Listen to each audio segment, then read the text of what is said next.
Hindi inaasahan ng mga nakararaming mga netizens ang desisyon ni Derek Ramsey na pasukin ang isang sagradong reliyon matapos ang samut-saring mga issue sa hiwalayan nila ng dating asawang si Ellen Adarna. Ayon sa mga malalapit sa aktor, gusto na mag-uwi nito ang kanyang sarili at ang isa sa managing solusyon ng aktor ay hanapin ang kanyang pananampalataya sa totoong Diyos ng kanyang buhay. Mahirap man tanggapin sa ilang miyembro ng kanyang pamilya at maging ang kanyang mga kaibigan, pero kailangan at desidido na ito sa kanyang desisyon na magbalik loob sa pagiging Islam o isang Muslim.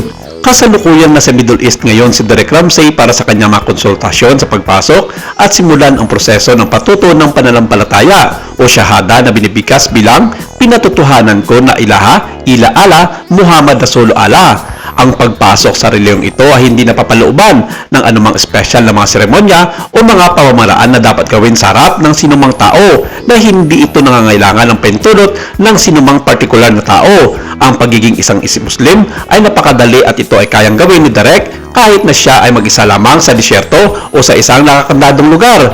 Ilan sa mga netizens ay hindi sang-ayon sa naging desisyon na ito ni Derek Ramsey at ayon sa mga ito, gagamitin lamang ito ng aktor sa kanyang mga personal na interest, lalong-lalo na't may hindi magandang pagkakakilanlan ito sa kanyang pagiging isang babaero.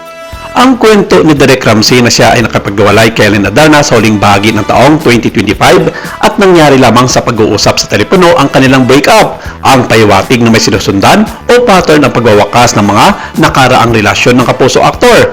Ito ay dahil siya nga ang unang nakikipagkalas na masakit para sa mga kababaeng iniwan niya, lalo na't may anak ito kay Ellen Adarna na si Lely. Sina Andrea Torres, Joan Villablanca, Dustin Reyes, Angelica Panginiban, Ann Curtis at Solen Yosap at ang mga babaeng nakarelasyon ni Derek bago pa sila nagkatuluyan ni Ellen Adarna. Pero humantong ang lahat sa hiwalayan. Sa panayam ni Christopher Min kay Derek sa kanyang radio program noong January 10 ng isang ito, inisi-isa ng aktor ang panahong itinagal ng pakikipagrelasyon sa kanyang mga ex-girlfriend at ang nangyari sa kanila ni Ellen Adarna. Hindi na binanggit ni Derek ang pangalan ni Mary Joy Christine Jolie, ang babaeng pinakasalan niya noong April 2002, pero hindi rin nagtagal ang kanilang pagsasama.